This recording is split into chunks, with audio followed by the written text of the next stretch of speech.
Bom raga sukma tidak lain adalah sebuah ruang relatif yang berada pada ruang-ruang yang absolut. Meditasi itu bisa membentuk atau mendesain ruang tertentu di mana di ruang itu pikiran, perasaan, dan emosi kita menjadi tidak bersatu atau terlepas dari ruang yang terus bergerak dalam semesta ini. Ada mantra-mantra untuk menciptakan ruang atau mantra-mantra tertentu yang digunakan untuk menginisiasi proses pembentukan ruang yang relatif tadi. Nah, ini adalah hal yang menarik dari meditasi. Ketika kita bisa membuat itu sebagai suatu pemahaman yang relatif, maka paling tidak kita akan mencapai satu titik di mana kita bisa paling tidak mendapatkan ketenangan-ketenangan yang kita butuhkan, mendapatkan jawaban-jawaban yang kita butuhkan atas hal-hal yang begitu rumit, karena kita sudah mensederhanakan ruang di mana pikiran kita ikut sederhana bersama ruang tersebut. Nah, inilah pentingnya meditasi, tempat, ruang, dan waktu. Nah, setelah kita mengenal 3 konsep ini, setelah kita mengenal ruang, maka kita baru bisa mengenal konsep tentang energi.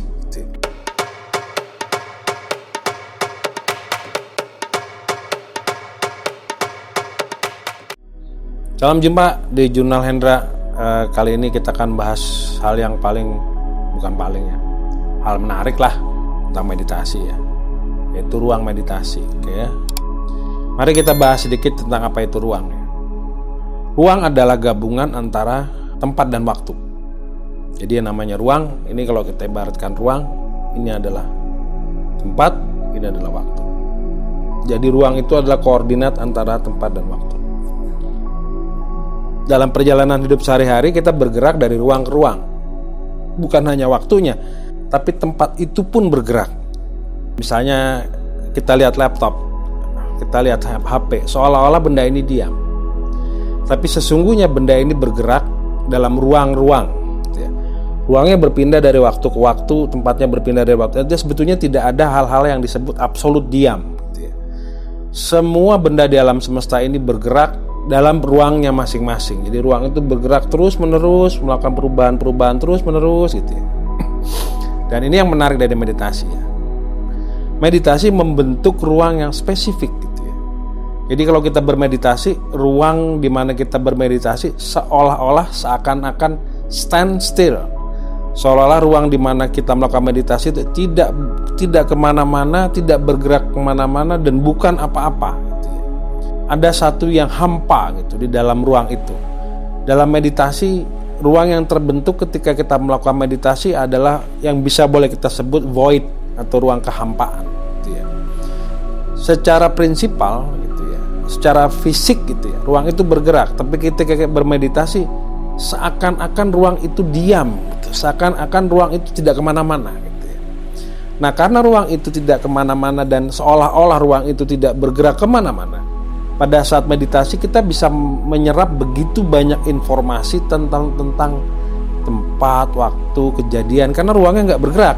Berbeda dengan kehidupan sehari-hari di mana ruang terus bergerak. Kita tidak akan punya waktu untuk mengambil informasi dari sesuatu yang bergerak begitu dinamis begitu terus-menerus Jadi ini juga menjadi dasar-dasar dari apa yang kita kenal sebagai meraga sukma bahwa dalam meraga sukma, ruang itulah yang kita manipulasikan ruang itulah yang kita ubah, ruang itulah yang kita bentuk, ruang itulah yang kita desain, ruang itulah yang kita dapatkan dari cara kita mengelola kognisi atau cara berpikir kita.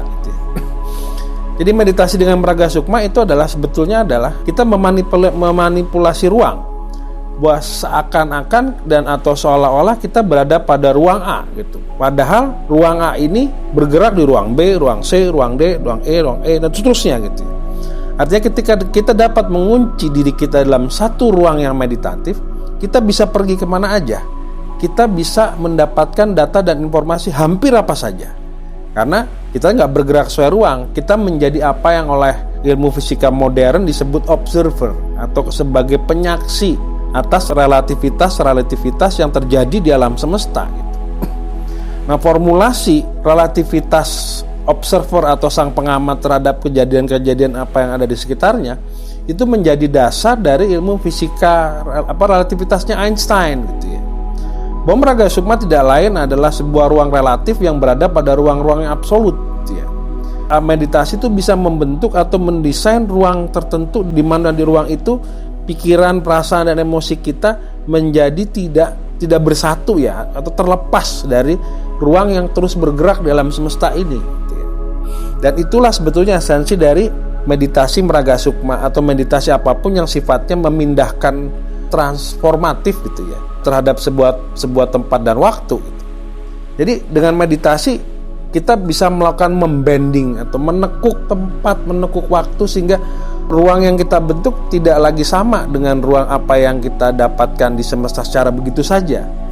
Ruang meditasi adalah kalau kita bisa referensi pada fisika modern, adalah ruang yang dimana kita bisa relatif terhadap satu dengan yang lainnya. Ruang dimana kita bisa menyaksikan apa saja perubahan-perubahan yang terjadi pada ruang-ruang yang lain. Apa sih yang terjadi perubahan pada tempat-tempat? Bagaimana waktu itu mengalami pemanjangan, bagaimana waktu itu mengkerut, bagaimana waktu itu menekuk, dan seterusnya. Ini bukan kesaktian ya, tapi ketika kita meditasi, kognisi kita atau cara berpikir kita tidak dibatasi oleh kotak, ruang, dan waktu atau tempat yang tertentu. Dalam saat kita meditasi, ruang meditasi kita menjadi ruang di mana ruang itu bisa ada di mana saja dan kapan saja. Dan itulah konsepsi meraga sukma. Bukan kita yang berpindah sukmanya, tapi ruang di mana kita melakukan meditasi, kita pindahkan dari satu tempat ke tempat lain. Itu adalah konsepsi dasar dari meraga sukma. Dan jika ini kita pahami, jika hal ini dapat kita pahami dan dapat kita praktikkan pada saat kita meditasi, maka tidak heran ketika orang bermeditasi ada yang melihat ruang yang berbeda. Begitu dia memelekkan mata, dia bisa melihat, kok tiba-tiba saya ada di laut, kok tiba-tiba saya ada gunung, tiba-tiba saya ada di situ dan di sini. Atau bahkan ada orang yang bermeditasi, tiba-tiba dia melihat bumi, seolah-olah dia duduk di luar bumi gitu ya. Itu bukan hal-hal yang, menurut saya, mohon maaf, itu bukan hal-hal yang istimewa, itu adalah hal yang cukup umum dalam meditasi. Bahwa kita dapat menggelembungkan ruang, kita dapat menyusutkan ruang, kita dapat menekuk ruang, kita dapat memindahkan ruang yang satu menuju ruang yang lain, kita membentuk ruang, kita menghancurkan ruang, dan itu adalah konsepsi yang paling fundamental dari apa yang disebut meditasi itu gitu ya. Tujuannya apa sih kita bisa begitu gitu ya? Dengan demikian, dengan kita memahami bahwa apa yang terjadi di sekitar kita itu relatif, maka tidak ada hal-hal yang kita bisa jadikan sebagai sesuatu yang absolut gitu. Di semesta ini barangkali tidak ada hal yang absolut, tidak ada hal yang bisa kita katakan tidak berubah gitu. Semesta ini terus berubah. Dan dengan meditasi kita memahami bahwa kita berada di tengah-tengah perubahan-perubahan itu. Bahwa kehidupan itu tidak lain adalah gelembung ruang yang kita ciptakan dalam pikiran kita dan bergerak terus-menerus sampai kita nanti tiada gitu ya. Itu pengertian ruang dalam meditasi. Jadi tempat, waktu membentuk ruang. Ruang bisa kita manipulasi, ruang bisa kita distorsi, ruang bisa kita definisi ulang dan seterusnya gitu. Bagi orang-orang tertentu yang bisa dikatakan linguih, maka mereka sudah punya kemampuan untuk melipat ruang. Dalam filsafat spiritual Jawa itu disebut menggelar jagat atau menggulung jagat. Mantra untuk membuat ruang, kalau dalam pendekatan Sanskerta, mantra pertama disebut Anahata Nada atau disebut Aum. Sementara kawan-kawan yang kita yang ada di Pulau Jawa menyebutnya Hong. Ada yang menyebutnya Aung dan seterusnya. Ada mantra-mantra untuk menciptakan ruang atau mantra-mantra tertentu yang digunakan untuk menginisiasi proses pembentukan ruang yang relatif tadi gitu ya. Nah, ini adalah hal yang menarik dari meditasi.